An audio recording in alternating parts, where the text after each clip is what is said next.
오늘 성경 말씀 출애굽기 32장 15절에서 27절까지 살펴보도록 하겠습니다. 주의 종 모세가 돌이켜 산에서 내려오는데 두 증거판이 그의 손에 있고 그 판의 양면 이쪽 저쪽에 글자가 있으니 그 판은 하나님이 만드신 것이요 글자는 하나님이 쓰셔서 판에 새기신 것이더라. 여호수아가 백성들의 요란한 소리를 듣고 모세에게 말하되 진중에서 싸우는 소리가 나나이다. 모세가 이르되 이는 승전가도 아니요 패하여 부르짖는 소리도 아니라 내가 듣기에는 노래하는 소리로다 하고 진에 가까이 이르러 그 송아지와 그 춤추는 것들을 보고 크게 노하여 손에서 그 판들을 산 아래로 던져 깨뜨리느니라. 모세가 그들이 만든 송아지를 가져다가 불살라 부수어 가루를 만들어 물에 뿌려 이스라엘 자손에게 마시게 하니라. 모세가 아론에게 이르되 이 백성이 당신에게 어떻게 하였기에 당신이 그들을 큰 죄에 빠지게 하였느냐. 아론이 이르되 내 주여 노하지 마소서. 이 백성의 악함을 당신이 아나이다. 그들이 내게 말하기를 우리를 위하여 우리를 인도할 신을 만들라. 이 모세 곧 우리를 애굽 땅에서 인도하여 낸 사람은 어찌 되었는지 알 수 없노라 하기에 내가 그들에게 이르기를 금이 있는 자는 빼내라 한즉 그들이 그것을 내게로 가져왔기로 내가 불에 던졌더니 이 송아지가 나왔나이다. 모세가 본즉 백성이 방자하니 이는 아론이 그들을 방자하게 하여 원수에게 조롱거리가 되게 하였음이라. 이에 모세가 진 문에 서서 이르되 누구든지 여호와의 편에 서 있는 자는 내게로 나아오라 하며 레위 자손이 다 모여 그에게로 가는지라. 모세가 그들에게 이르되 이스라엘의 하나님 여호와께서 이렇게 말씀하시기를 너희는 각각 허리에 칼을 차고 진 이문에서 저문까지 왕래하며 각 사람이 그 형제를 각 사람이 자기의 친구를 각 사람이 자기의 이웃을 죽이라 하셨느니라. 아멘. 자, 우리가 오늘 살펴보는 본문은 사실 지난번 금요일에 살펴보았던 본문과는 매우 다른 장면이 펼쳐지고 있는 것을 확인할 수가 있죠. 우리가 지난번에 살펴본 바처럼 지금 이스라엘은 우상숭배의 죄를 범하였는데 이건 숨어서 몰래 죄를 범한 것도 아니죠. 그들은 어때요? 공개적이었죠. 그리고 뻔뻔스럽기도 했고 그리고 한 사람이 아니라 일치단결해서 우상숭배의 죄를 범하는 매우 치명적인 그리고 끔찍한 죄를 이렇게 저지르고 있습니다. 그래서 이에 대해서 우리는 지난번에는 정말 어떻게 보여요? 우리의 모형적 중보자인 모세를 통해서 정말 하나님께 간구하고 중보하는 모세의 간구를 들어보았습니다. 그 은혜는 어땠어요? 매우 효과적이었고 매우 은혜로웠죠. 그죠? 바로 하나님의 그 영광 그리고 하나님의 이름 그죠? 그리고 이런 하나님의 미쁘심에 근거해서 이렇게 기도를 하면서 하나님으로 하여금 그 본질을 이렇게 거부하거나 그것을 부인할 수 없기 때문에 이 효과적인 기도가 응답이 되는 것을 확인을 했습니다. 그래서 우리는 그때는 어때요? 정말 은혜가 되죠. 특별히 하나님께서 보내신 예수 그리스도께서 우리를 위해서 이렇게 우리의 중보자가 되셨구나라는 은혜로운 내용을 바르면서 감사했습니다. 그런데 오늘 어때요? 오늘은 여기에서 나오는 본문은 지금 모세가 교제를 하나님과 나누다가 그죠? 여러 가지 십계명도 받고 하나님과 교제를 40일 동안 나누다가 이제 소리를 듣고 산에서 내려왔습니다. 그리고 무엇을 보게 돼요?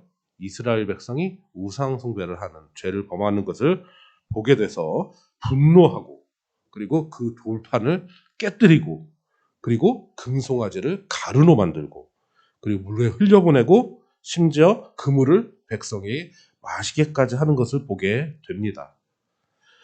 그래서 참 그것뿐만이 아니죠. 이제 사실은 40일 하나님과 교제하기 위해서 올라가기 전에 누구를 세웠죠? 바로 그 백성을 잘 인도하라고 아론을 세워 놓았는데 그 백성을 잘 지도해야 할 이 아론은 어때요? 그들을 죄 가운데 빠지게 만들었어요. 그래서 이에 대해서 모세가 매우 비난하면서 책망하는 것을 볼 수가 있습니다. 뿐만 아닙니다. 더 심지어는 어때요? 레위 사람들이 이제 불러서 각기 그들이 칼을 차고 누구를 죽이라고요? 여기 나오는 것처럼 그 형제 혹은 가족을 죽이라고 요구하는 모습을 이렇게 확인하게 됩니다. 너무나 대조적이죠. 지난번과는 얼마나 이렇게 대조적인가. 그리고 사실 이 내용을 보면 너무나 가혹하고 무섭기까지 합니다. 그래서 우리 앞절에만 읽었으면 정말 은혜가 되고 정말 예수님이 떠올라고 그리고 더욱더 하나님께 감사하게 되는 이러한 느낌이었던 반면에 이와 같은 대조적인 장면은 어때요? 그 전부 다 우리를 완전히 당혹스럽게 만드는 상황이 됩니다. 자, 그러면 우리는 어떻게 이것을 받아들여야 할까요? 이제 그 전까지는 모세는 정말 은혜로운 모형적인 중보자로서의 예수 그리스도를 예표하였다고 분명히 생각되어지는데 어때요? 지금 이 상황은 우리가 모세가 하나님을 그리고 그리스도를 드러내지 못하는 것일까요? 그런데 우리는 이미 알고 있습니다. 디모데후서 3장 16절 17절의 말씀을 살펴보면 모든 성경은 하나님의 감동으로 된 것으로 교훈과 책망과 바르게 함과 의로 교육하기에 유익하니 이는 하나님의 사람으로 온전하게 하며 모든 선한 일을 행할 능력을 갖추게 하려 함이라 라는 말씀을 우리는 알고 있습니다. 그리고 또 시편 기자는 이렇게 노래합니다. 진실로 생명의 원천이 주께 있사오니 주의 빛 안에서 우리가 빛을 보리이다 라고 기록하고 있습니다.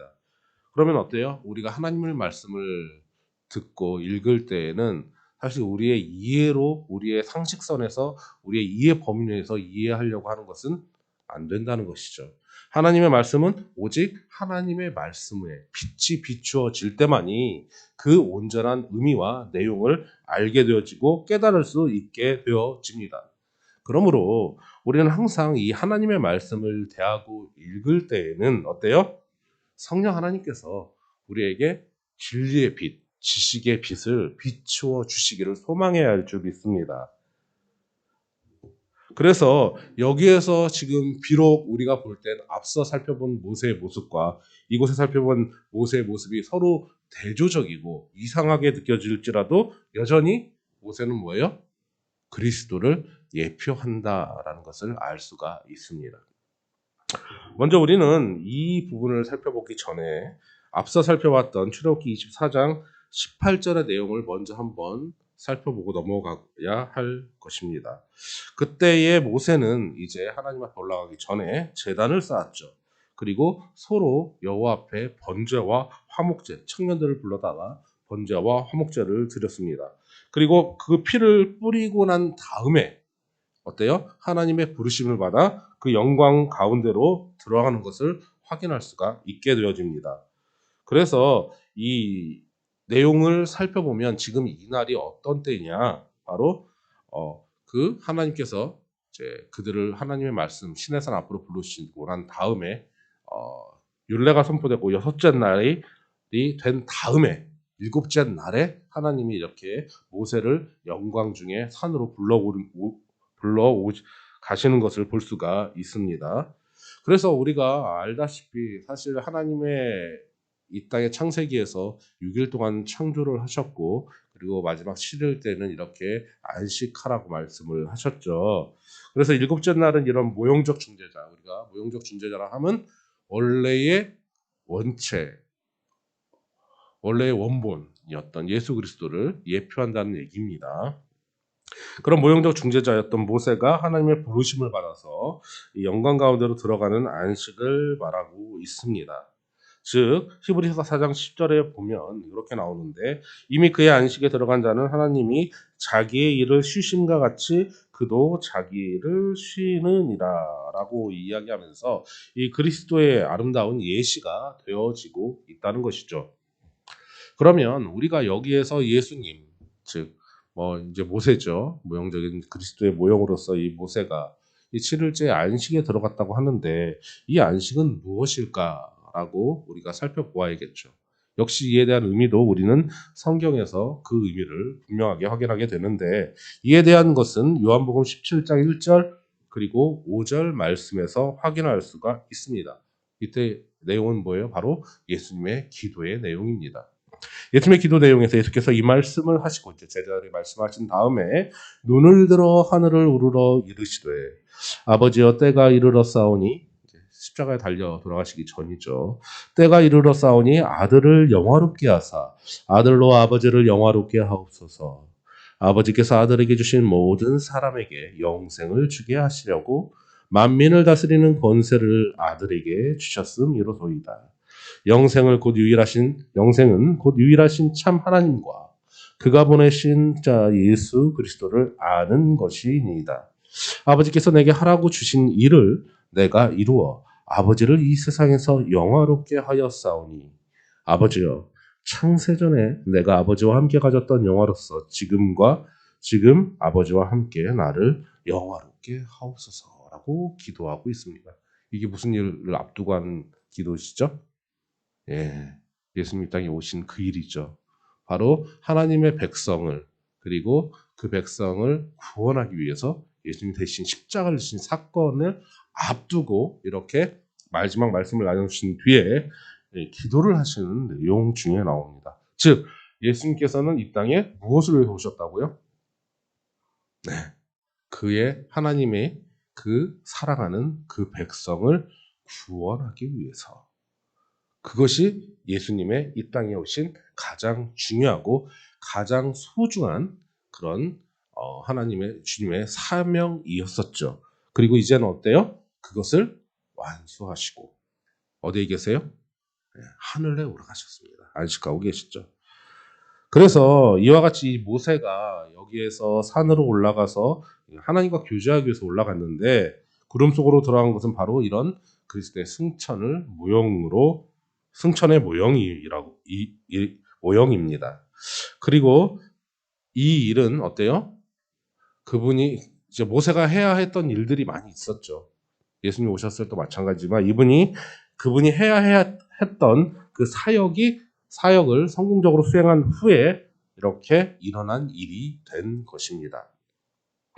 그래서 출애굽기 24장에서 모세가 산에 올라가서 하나님께 교제할 때에는 주로 주제가 뭐였어요? 성막 그리고 제사장 직분에 관한 계시였었습니다.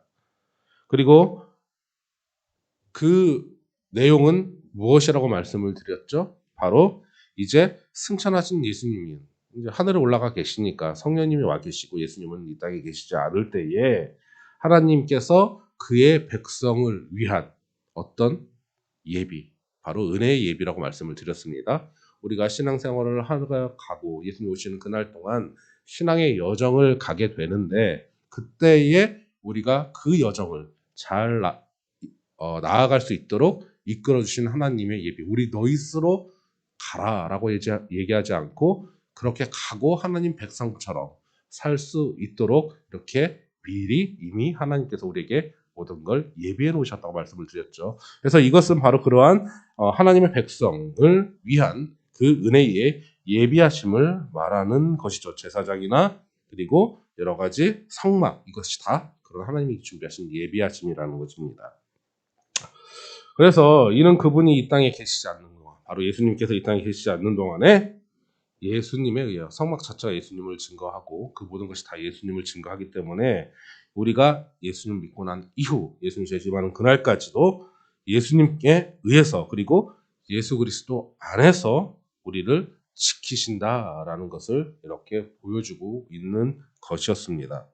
그래서 이 사건 이후 시간적으로 볼 때 이 24장에 부르심을 받고 올라간 이후에 오늘 우리가 살펴본 본문의 내용의 사건이 일어나게 되는 것입니다. 모세가 사실은 하나님의 말씀과 교제와 그의 맡은 바 지금 일이 완전히 다 마무리된 것은 아니었어요. 그 들리는 소리 때문에 도중에 또 내려오게 되었는데, 적절한 때에 내려왔죠. 만약에 안 내려서 계속해서 그대로 머물러만 있었다면 백성들에게는 어떤 일이 벌어졌을지는 지금도 그런데 더 큰 일이 벌어졌을 것입니다. 그래서 모세가 이렇게 중간중간 이렇게 적절한 때에 내려오신 것 역시도 예수님을 예표하며 예수님 또한 하늘에서 계속 계시는 게 아니에요. 그죠? 예. 그분도 이제 올라가셨던 그 모습 그대로 다시 오실 것이라고 그 제자들에게 분명히 약속을 하셨고 실제로도 다시 오시게 될 것입니다. 그래서 모세는 이 출애굽기 32장 15절에서 한번 내려오고 또 34장에 이르면 이제 두 번째 돌판을 가지고 내려오거든요. 이렇게 두 번을 내려오게 됩니다. 그러면 지금 우리가 다루는 본문은 언제예요? 바로 첫 번째 내려왔을 때의 내용이라는 것이죠. 그가 산에 올라가고 없는 사이에 백성들은 그들을 스스로 모여서 아론에게 몰려갔죠. 그래서 뭐라고 얘기합니까? 일어나라. 우리를 위하여 무엇을 만들라? 우리를 인도할 신을 만들라. 왜냐? 이 모세라고 했죠. 이 모세 곧 우리를 애굽 땅에서 인도하려는 사람이 지금 산에 올라갔는데 죽었는지 살았는지 어찌된지 모르겠다. 그러니까 빨리 우리를 인도할 신을 만들어라고 엄청난 촉구를 하게 됩니다. 지금 그들은 사실은 불안한 상태였었어요. 그죠? 혼돈한 상태이기도 했습니다. 왜냐하면 지연되고 있었으니까. 근데 이것은 핑계일 뿐이죠. 그만큼 우리가 얼마나 하나님의 인도하심과 도우심이 없으면 얼마나 빨리 죄로 우리가 돌이켜지는지에 대한 하나의 예표이기도 예로 실례이기도 하다는 것입니다. 그래서 이런 혼란한 가운데 사람, 지금도 그렇습니다만은 그들은 어때요? 바로 신속하게 이렇게 우상을 만들도록 하셨습니다. 우상을 만들도록 요구를 했습니다. 그래서 무엇을 만들어요? 바로 금송아지를 만들고 그것에 절하게 되어지는데 이에 대한 모세의 반응은 어땠습니까? 무척이나 엄중한 반응 그리고 매우 심각한 반응을 하고 있습니다. 바로 뭐예요? 금송아지를 불살라고 부수고 가루를 만들고 그것을 물에 흘려보낸 다음에 또 그것을 그 우상 숭배한 백성들에게 먹였습니다. 그리고 살펴본 것처럼 레위인들에게 명령하기를 칼을 차고 그들을 죽일 것을 명하고 있는 것을 볼 수가 있습니다. 그래서 여기에서는 우리가 앞서 지난번에 살펴본 본문에서는 바로 그 죄악된 범죄한 백성들을 위하여 간구하는 중보자를 이 모세가 예표하고 있다면 오늘은 어때요? 이제 그의 범한 죄를 이제 교정하는 것, 고치는 것이죠. 고전하기 위한 심판을 하고 그에 따른 조사를 하고 집행하는 심판자로서의 그리스도를 예표한다는 것입니다. 즉 예수님은 이 땅에 오셨을 때 초림 때에는 물론 그분의 말씀이 선포되는 순간 그 말씀이 선포된 것이 심판이기도 합니다. 누구에게요? 그분을 믿지 아니하는 자, 하나님을 거역하는 자에겐 심판이죠. 왜요? 유일한 길만 제시되었으니까. 이 외에 다른 길이 구원을 받을 만한 이름을 주시지 않았기 때문에 받아들이면 구원이요, 거부하면 멸망이거든요. 그러니까 이것을 받아들이지 않는 자에게는 이미 예수님이 오신 그 자체가 심판이 되어지게 됩니다. 하지만 실제로 예수님이 심판하셨어요? 아니면 구원하셨어요? 그분의 사역은 구원자로서 사역을 했죠. 그러나 이런 두 가지 성격을 다 같이 띠고 있다는 것입니다.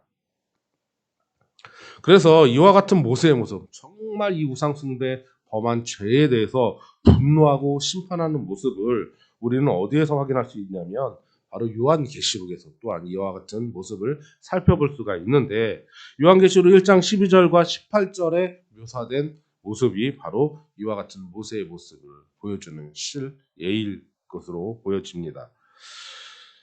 그때의 그리스도, 이제 마지막 때에 재림했을 때 심판의 그리스도를 이 요한계시록은 여기에 묘사하면서 떠올리게 해주는데요. 내용을 살펴보면 몸을 돌이켜 나에게 말한 음성을 알아보려고 돌이킬 때에 7 금촛대를 보았는데 촛대 사이에 인자 같은 이가 발에 끌리는 옷을 입고 가슴에 금띠를 띠고 그의 머리털의 희기가 흰 양털 같고 눈 같으며 그의 눈은 불꽃 같고 그의 발은 풀무불에 단련한 빛난 주석 같고 그의 음성은 많은 물소리와 같으며 그의 오른손에 일곱 별이 있고 그의 입에서 좌우에 날선 검이 나오고 그 얼굴은 해가 힘있게 비치는 것 같더라.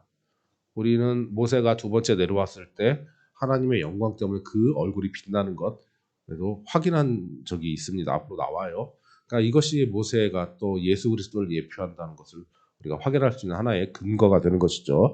힘있게 비치는 것 같더라. 내가 볼 때에 그의 발 앞에 엎드려져 죽은 자같이 되매 그가 오른손을 내게 얹고 이르시되 두려워하지 말라. 나는 처음이요 마지막이니 곧 살아있는 자라. 내가 전에 죽었었노라. 볼지어라 이제 세세토록 살아있어 사망과 음부의 열쇠를 가졌노니라고 묘사하고 있다는 것이죠.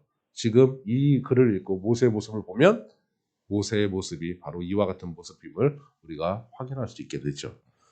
그래서 이 내용의 두 번째로 들어가게 되면 이제 율법을 범한 이스라엘이 되었고 그것으로 인해서 그의 하나님께서 주신 그들의 그 증거 돌판이 깨트려진 상황이 벌어지게 됩니다. 32장 15절에서 18절까지 다시 한번 읽어보도록 하겠습니다. 모세가 돌이켜 산에서 내려오는데 두 증거판이 그의 손에 있고 그 판의 양면 이쪽 저쪽에 글자가 있으니 그 판은 하나님이 만드신 것이요 글자는 하나님이 쓰셔서 판에 새기신 것이더라. 여호수아가 백성들의 요란한 소리를 듣고 모세에게 말하되 진중에서 싸우는 소리가 나나이다.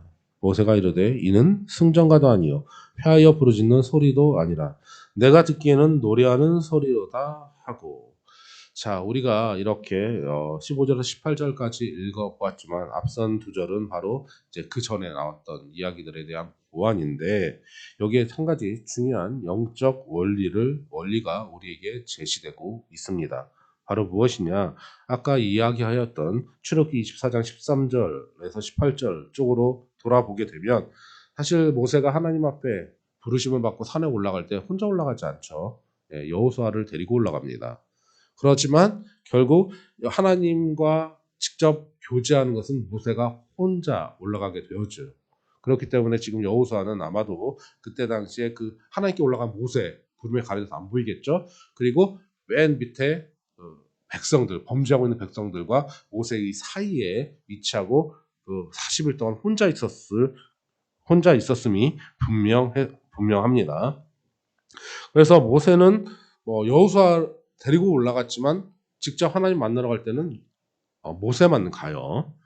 그래서 여호수아는 그 모세가 있는 산 아래에 혼자 있었을 것이고 그리고 우리가 오늘 본문에서 살펴본 바와 같이 산 아래 진중에서 그리고 일어난 일에 대해서 이렇게 파악을 하는 데 있어서 우리가 보면 정확하게 파악한 게 여기에 보면 누구예요?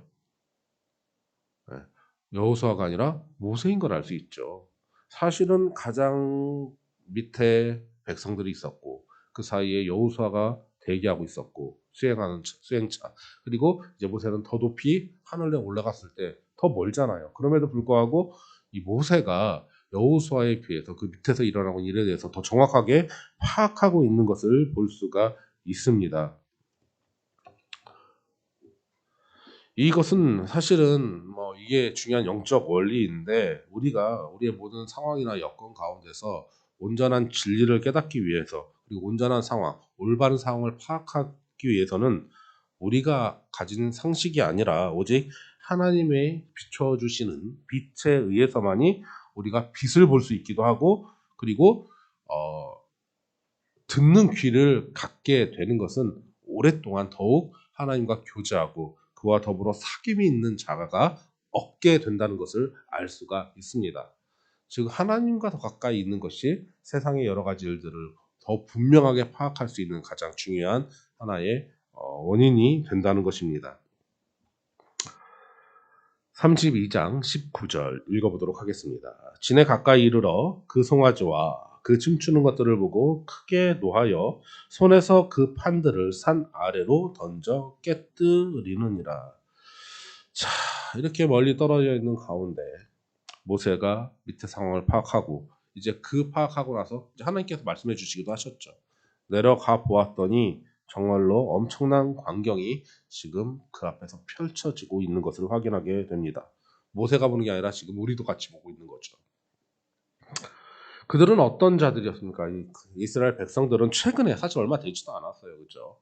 한 달 좀 뭐 길어봐야 한 달 좀 넘었으려나 한 달 정도 됐겠죠. 40일 정도 이제 올라간 것을 우리가 기록하고 있으니까. 그러니까 이 정도 뭐 처음부터 따지면 몇 개월, 한 3개월 정도밖에 안 됐을 그러한 시간이죠. 그러니까 상당히 가까운 시간이죠. 그때 이 하나님의 영광과 위엄 앞에서 허리를 굽혔던 자들이 바로 그들이었어요. 바로 그들은 얼마 전까지만 해도 그 홍해를 가르고 그리고 10가지의 그 놀라운 권능으로 애굽의 죄를 심판하시고 광야에서 물을 내시고 이런 놀라운 은혜로 그리고 기적 같은 일로 그들을 인도하였고 그들이 바로 그 하나님께 그 영광 가운데 허리를 숙이고 경배하였다는 것이죠.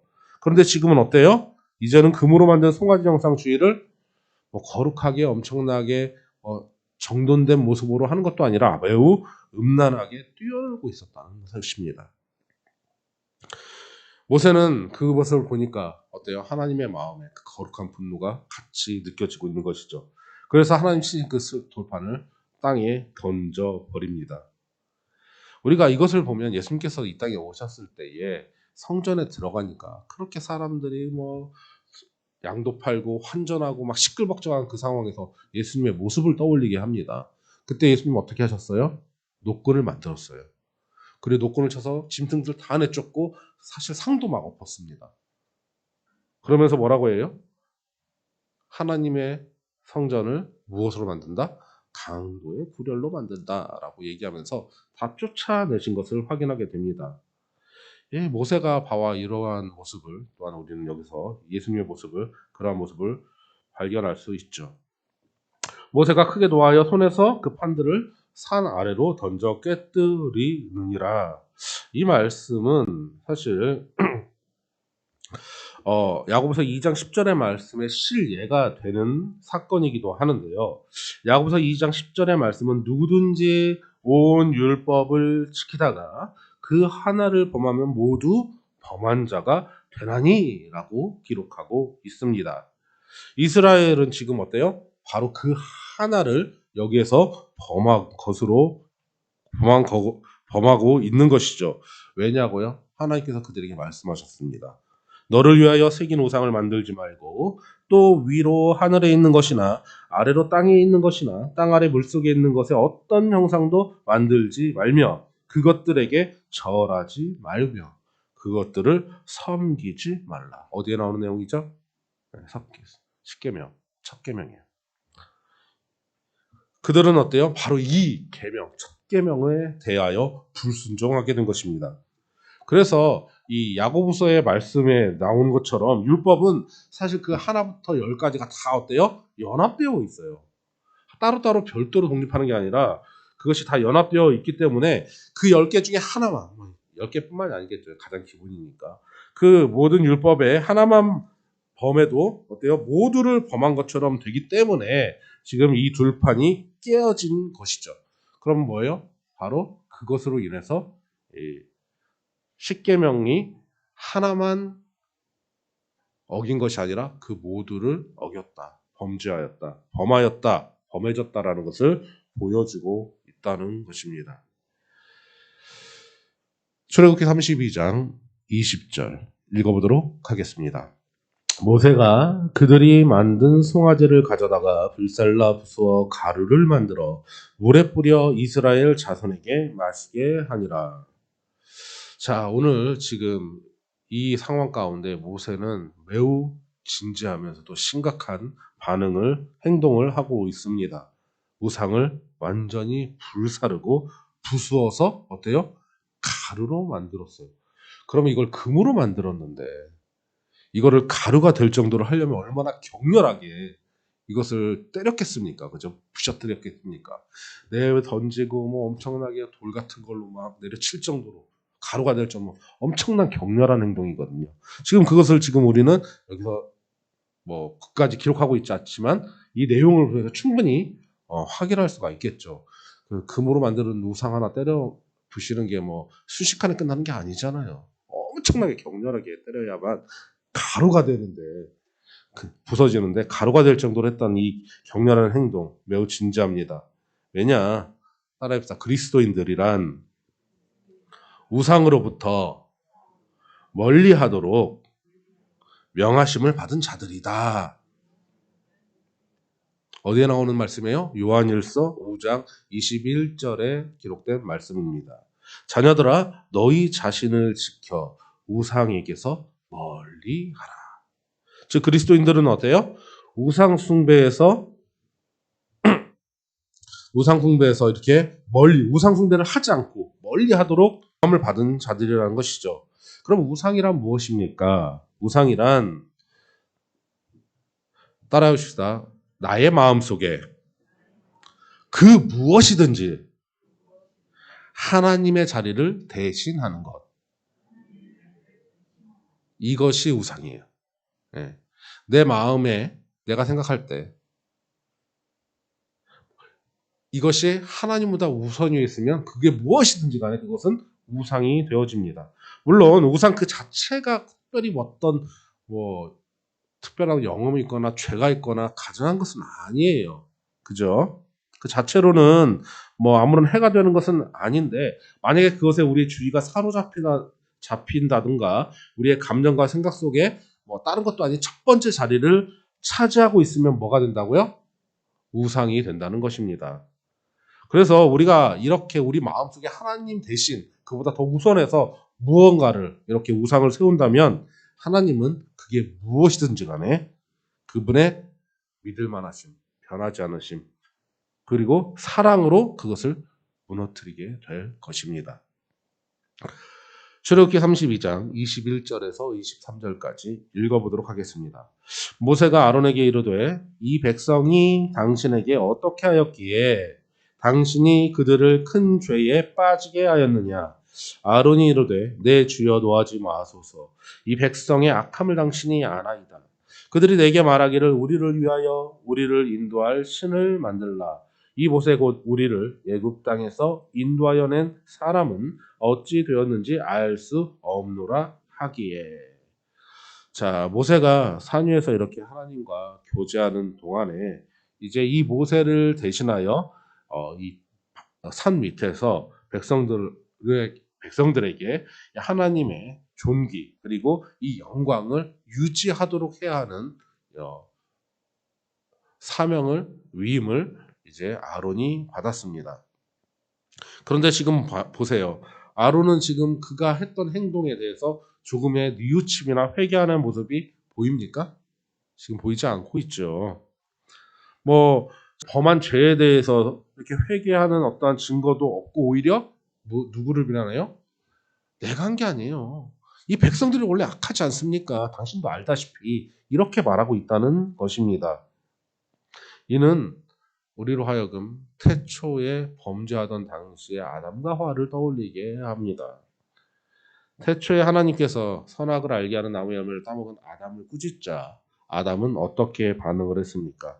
바로 그의 아내에게 책임을 돌렸습니다. 사실 엄밀히 따지면 자신에게 아내를 만들어준 하나님께 책임을 돌린 거나 마찬가지가 돼요. 사실은 엄밀히 보면. 그러나 표면적으로 그는 그 아내에게 책임을 돌렸습니다. 그래서 하나님이 하와에게도 묻습니다. 너가 왜 그렇게 했니? 라고 물어보니까 하와는 어때요? 뱀을 비난하죠. 아론과 이렇게 모세 사이에 서로 다른 상이점이 있다면 아론은 누구를 두려워했어요? 하나님을 두려워하기보다는 백성을 두려워했다는 것이죠. 그리고 그들이 지금 요구하고 있는 우상을 만들라는 이 요구를 거절하지 않고 실제로 송아지를 만들었으며 그 후에 그들이 악을 저지르고 있는 상황에서도 자신의 책임을 회피하기 위해서 변명하고 있다는 것이 모세와의 차이점이죠. 모세는 지금 하나님과 교제하고 그 60몇 명이라는 이스라엘 백성들과 맞상대할 수 있을 정도로 힘을 가지고 내려왔습니다. 그래서 모세는 그들의 죄에 대해서 심판하고 하나님의 일을 주장할 수 있었던 것이죠. 이것을 통해 우리는 인간과 함께하는 종 그리고 하나님과 함께하는 종 사이의 대조를 발견할 수 있게 되어진다는 것입니다. 만약 인간이 하나님과 함께 행동한다면 언제나 능력으로 행동을 할 것입니다. 그러나 그렇지 않고 사람과 함께한다면 불확실함과 망설임으로 행동하게 되겠지요. 그러면 저와 여러분은 항상 여기 나오는 교훈처럼 사람을 두려워하지 말고 오직 하나님을 두려워해야 할 줄 믿습니다. 출애굽기 32장 24절 읽어보도록 하겠습니다. 내가 그들에게 이르기를 금이 있는 자를 빼내라. 나는 빼내라 한즉 그들이 그것을 내게로 가져왔기로 내가 불에 던졌더니 이 송아지가 나왔나이다. 사실 이 말은 거짓말이죠. 예, 이렇게 나오지 않았습니다. 직접 만들었어요. 그럼에도 불구하고 그들이 사실은 하나님과 하나님의 인도하심을 받아서 애굽에서 나올 때 수많은 은과 금, 그저 맨몸으로 나오게 하지 않고 그들의 가족들, 양들, 수많은 은과 금까지도 이미 하나님이 가지고 나올 수 있도록 인도하셨습니다. 왜냐고요? 그것을 다 또 어디에 사용해요? 또 하나님의 성막을 또 세우는데 그들이 자원하여 내기도 했습니다. 그래서 이렇게 하나님이 몸만 구원하시는 게 아니라 그들의 생활과 여러 가지 영역과 경제적인 부분까지 이렇게 다 책임지시면서 끌고 나왔는데 지금 우상숭배를 하면서 그렇게 주셨던 축복을 다시 어때요? 내놓게 되는 장면을 볼 수가 있습니다. 이스라엘 자손이 금으로 만든 장신구들과 지금 단절되는 것이죠. 그들에서 벗어나고 있는 것입니다. 이는 그들이 가지고 있는 진정한 영광이 벗겨진다는 것에 대한 모형입니다. 우상 숭배가 진행되는 곳은 항상 이와 같습니다. 인간에게 있어서 본질적인 영광이 무엇일까요? 이런 돈이 많고 잘 살고 은과 패물이 많고 우리의 신분이 존귀해지는 존귀의 여김을 받는 그런 것일까요? 그렇지 않습니다. 인간의 본질적인 영광은 그를 만드신 창조주에게 순복하고 그분의 자비와 은혜에 대하여 감사하고 찬양하는 것이 인간의 가장 본질적인 영광인 거예요. 하나님께서 마땅히 계셔야 할 그 자리를 그분에게 내어드리는 그때에만 인간은 오직 무엇을 받게 되는 거예요? 영광을 받게 되는 것입니다. 로마서 1장 21절과 25절에서 바로 이와 같은 모습을 그렇게 분명히 이야기해주고 있습니다. 우리가 잘 아는 말씀이죠. 로마서 1장 21절에서 25절 말씀 잠깐 한번 띄워주셨으면 감사하겠습니다. 눈으로 보는 거하고 다르죠. 로마서 1장 21절에서 25절 자, 같이 한번 읽어보겠습니다. 하나님을 알되 하나님을 영화롭게도 아니하며 감사하지도 아니하고 오히려 그 생각이 허망하여지며 미련한 마음이 어두워졌나니 스스로 지혜 있다 하나 어리석게 되어 썩어지지 아니하는 하나님의 영광을 썩어질 사람과 새와 짐승과 기어다니는 동물의 모양의 우상으로 바꾸었느니라. 그러므로 하나님께서 그들의 마음의 정욕대로 더러움에 내버려 두사 그들의 몸을 서로 욕되게 하셨으니 이는 그들이 하나님의 진리를 거짓 것으로 바꾸어 피조물을 조물주보다 더 경배하고 섬김이라. 주는 곧 영원히 찬송할 이시로다. 아멘이라고 기록하고 있습니다. 이것은 지금 어떤데요? 원래의 본분을 잃어버린 인간의 모습에 대해서 이렇게 기록하고 있다는 것이죠. 그럼 인간의 원래 본분이며 영광이 바로 뭐예요? 그분, 하나님 한 분만을 찬양하는 찬송하는 것이라는 것이죠. 이것이 인간의 진정한 영광입니다. 이것이 바로 피조물들과 다른 짐승들과 사람을 구별하는 가장 중요한 기준이기도 해요. 오직 하나님의 권위 앞에 우리가 순종하고 부복하고 그리고 그분의 은혜에 대하여 감사하는 이 심령만을 가지고 있을 때에 우리는 우상 숭배로부터 우리 스스로가 보호될 것입니다. 우리는 저번에도 말씀드렸죠. 왜 우상 숭배가 우리의 죄악된 본질 때문에 만연하게 온 세상의 모든 사람에게 나타난다는 사실. 보편적으로 나타나는 사실에 대해서 말씀을 드린 적이 있습니다. 그래서 이것은 하나님을 버리면 그냥 너무나 자연스럽게 이렇게 우상을 숭배하게 된다는 것입니다. 그러니 이것에 벗어나려면 어때요? 오직 하나님만 향하고 하나님의 은혜에 감사해야 한다는 것이죠. 이처럼 우리가 만약 하나님 앞에 이렇게 머리를 숙이지 않고 그분을 경배하지 않는다면 우리는 우리의 죄악된 본질상 신속하게 그것을 대체하기 위해서 다른 어떤 피조물들에게 머리를 숙이게 될 것이라는 것입니다. 이것이 뭐예요? 우리의 진정한 금 그리고 영광이 벗겨진다는 것을 보여주고 있다는 것입니다. 출애굽기 32장 25절부터 26절 읽어보겠습니다. 모세가 본즉 백성이 방자하니 이는 아론이 그들을 방자하게 하여 원수의 조롱거리가 되게 하였습니다. 이에 모세가 진문에 서서 이르되 누구든지 여호와의 편에 있는 자는 내게로 나아오라 하매 레위 자손이 다 모여 그에게로 가는지라. 지금 어떤 상황이에요? 매우 심각한 상황이죠.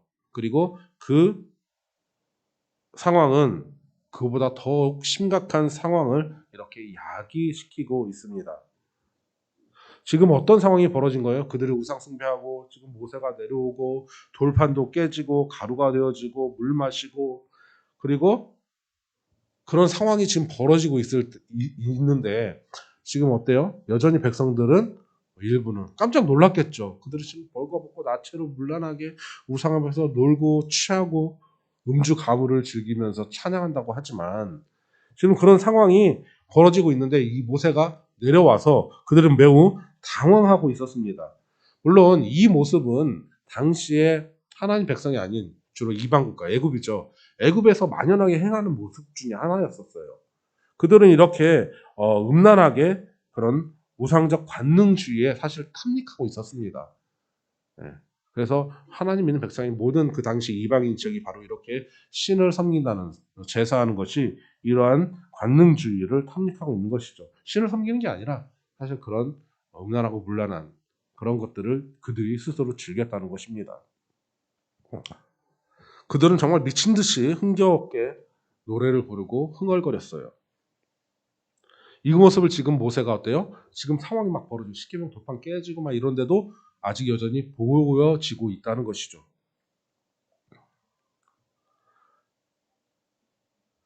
갑자기 나타난 모세에 의해서 그들은 매우 당황했을 것입니다. 그죠? 언제 내려올지 몰라서 신까지 만들었는데 모세가 내려왔으니 얼마나 당황스럽고 또 공포스럽기도 했던 상황이었죠. 하나님의 지금 입장에서 본다면 지금 이들에게 즉각적인 심판이 내려지는 것이 마땅합니다. 사실은. 왜냐하면 우상 숭배를 했으면 바로 범했기 때문에 정말 멸망할 수밖에 없는데 사실 이것은 좀 연기되었어요. 왜요? 이미 앞서 누가 간구했어요? 모세가 간구했기 때문에 이런 즉각적인 하나님의 진노는 연기가 되고 그들에게 이제 회개하고 결단을 해야 할 기회가 주어지고 있다는 것입니다. 따라합시다. 누가 여호와 편에 있는 자인가? 지금 이것이 여기서 가장 중요한 문제가 되는 것입니다. 지금은 어때요? 그들이 범한 악을 은폐하거나 타협할 수 있는 상황이에요? 그렇지 않죠. 지금은 공개적인 배교가 있는 곳이었습니다. 이런 상황에서는 중립이라는 게 존재할까요? 안 할까요? 존재하지 않아요. 이것은 사탄과 하나님을 섬기는 것에 분명히 있습니다. 즉 믿음의 길에는 회색지대, 즉 중립지대가 존재한다 하지 않는다? 하지 않는다는 거예요. 하나님과 사탄 사이에 문제가 있을 때에 중립 자체는 오히려 하나님을 거절하는 배교 그 자체가 되는 거예요. 이러한 때에 하나님 여호와께 함께하지 않으면 하나님을 대적하는 자죠. 그런데 여기서 우리가 한 가지 매우 심각하지만 유념해야 할 부분이 있습니다. 지금 모세가 이렇게 결단을 요구하고 외치는 이 대상이 누구입니까? 이스라엘 백성이에요. 이게 정말 무서운 일이죠. 이방인이 아니에요. 하나님을 모르는 사람들 아니란 말입니다. 바로 그들은 하나님을 그의 구주로 고백하였던 하나님의 백성들이었고 그들 가운데서 이 외침이 있었습니다. 그리고 지금 어때요? 그렇게 하나님을 믿는 백성들임에도 불구하고 구별되어야 하는 점이 있다는 것을 보여주고 있습니다. 32장 20절에 보니까 레위 자손이 다 모여 그에게로 가는지라. 자, 이 결단의 때, 결단이 요구된 때에 레위 족속들은 하나님의 이 부름, 모세가 대신해서 부르셨죠. 즉각적으로 응답을 하게 됩니다. 그 결과 그들은 이제 이 우상 숭배의 죄악으로부터 보호가 될 것입니다.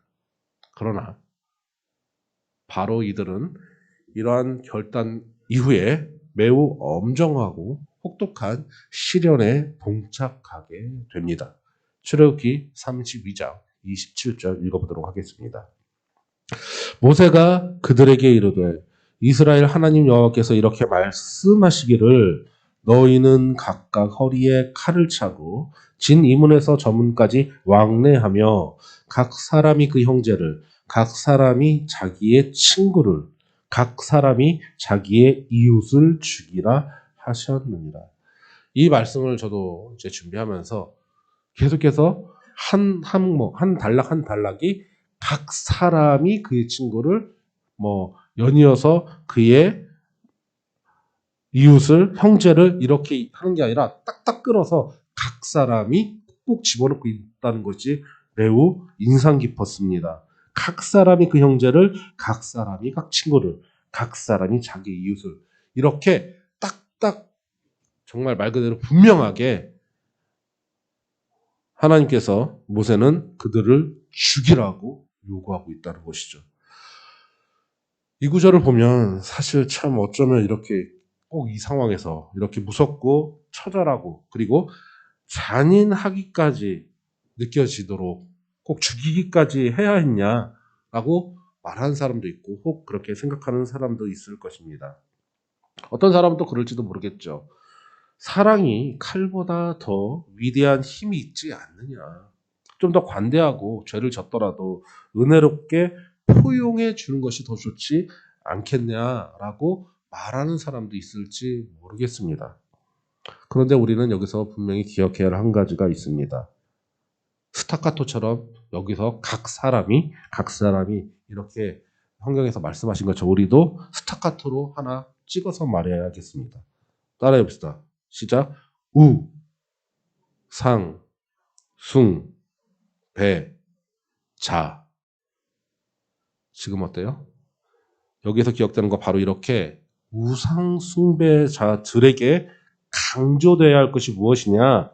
이것은 거룩한 진노이지 그의 사랑이 아니라는 것이에요. 그만큼 심각한 거예요. 이 죄의 우상 숭배라는 것은. 그래서 여호와 편에 서 있기 위해서 모세가 레위인들도 이렇게 엄청난 가혹한 시련에 봉착하게 되는데 이 시련의 의미가 뭐라는 겁니까? 따라해 봅시다. 이스라엘이 빠졌던 우상 숭배의 악으로부터 완전한 분리. 우상 숭배로부터 완전한 분리라는 것을 지금 의미하고 있다는 것이죠. 하나님을 믿는 백성은 뭐예요? 정말 완벽하게 완전하게 우상 숭배에서 분리되어야 할 줄 믿습니다. 때때로 하나님께서는 이와 같은 방법으로 이렇게 가혹한 방법으로 그의 백성들을 시험하실 때가 있었습니다. 아브라함에도 그랬었죠. 그의 사랑하는 아들 이삭을 바치라고 했잖아요. 얼마나 사랑했습니까? 이것이 바로 이와 같은 하나님이 심판하는 하나의 방법이에요. 너의 마음 가운데 우선순위가 네 아들이냐 아니면 나냐? 라고 물어보는 것이죠. 사실 충분히 아들일 가능성이 높지 않습니까? 얼마나 오랜 기간 가운데 얻었던 귀한 아들입니까? 무려 몇 살 때예요? 100살 때 얻었던 아들입니다. 이스마엘은 얻긴 했지만 이스마엘 또한 나중에도 또 얻겠지만 하나님의 축복의 결과죠. 원래 아이를 가질 수 있는 몸이었어요? 아니었어요? 사라가?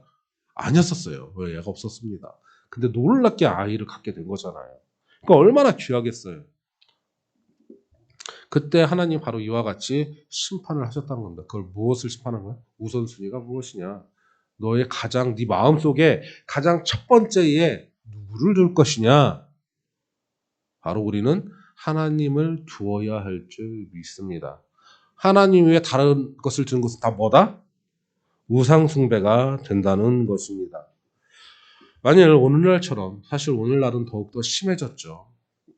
사악함이 더욱더 깊어지고 있고, 그리고 하나님을 말씀이 내 빛이 희미해져가고, 아무리 하나님 말씀이 선포되어도 그것이 사람들에게 마음속까지 혹은 귓가에서조차도 들려지지 않은 이런 때에, 그리고 오히려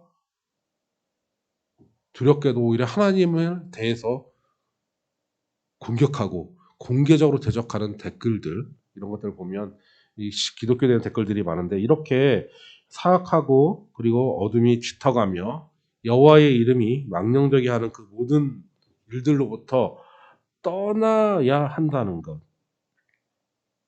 이것이 우리가 이 땅에서 믿음으로 살아갈 때 해야 하는 결단이라는 것입니다. 이러한 것에서 떠나면, 그래서 우리가 하나님 말씀에 순종하고자 결단한다면 수많은 것들이 우리 마음에 도전을 하게 될 것입니다. 그것이 우리 삶에 있어서 어쩌면은 매우 친밀한 관계를 포기하는 것이 될 수도 있습니다. 그리고 자연스러운 유대한 관계, 어떤 거예요? 혈연이죠. 가족들, 친척들, 뭐 이런 것들이 될 수도 있겠죠. 그래서 하나님을 믿는 믿음의 이 결단이 어쩌면 이러한 매우 자연스럽고 매우 깊은 이런 관계들이 끊어지고 파탄이 되는 그러한 상황을 초래할 수도 있게 될 것입니다. 그러나 기억하십시오.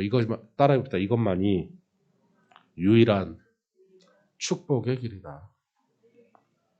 그러므로 오늘 저와 함께하는 교회 모든 성도님들은 이렇게 죄와 악에 대해서 완전한 분리가 요구되는 이 거룩한 하나님의 요구에 저와 여러분은 전심으로, 그리고 의심 없이 불문의 순종으로 기꺼이 나아가는 참된 하나님의 백성이 되기를 소망합니다. 앞으로 예수님이 오실 날이 점점 하루하루 가까워가는 그때에 이미 성경에서 이 시대가 얼마나 더 악으로 치닫게 될 것이며 얼마나 더 큰 시험의 때가 오게 될 것인지에 대해서 이미 예수님이 말씀을 해주셨습니다.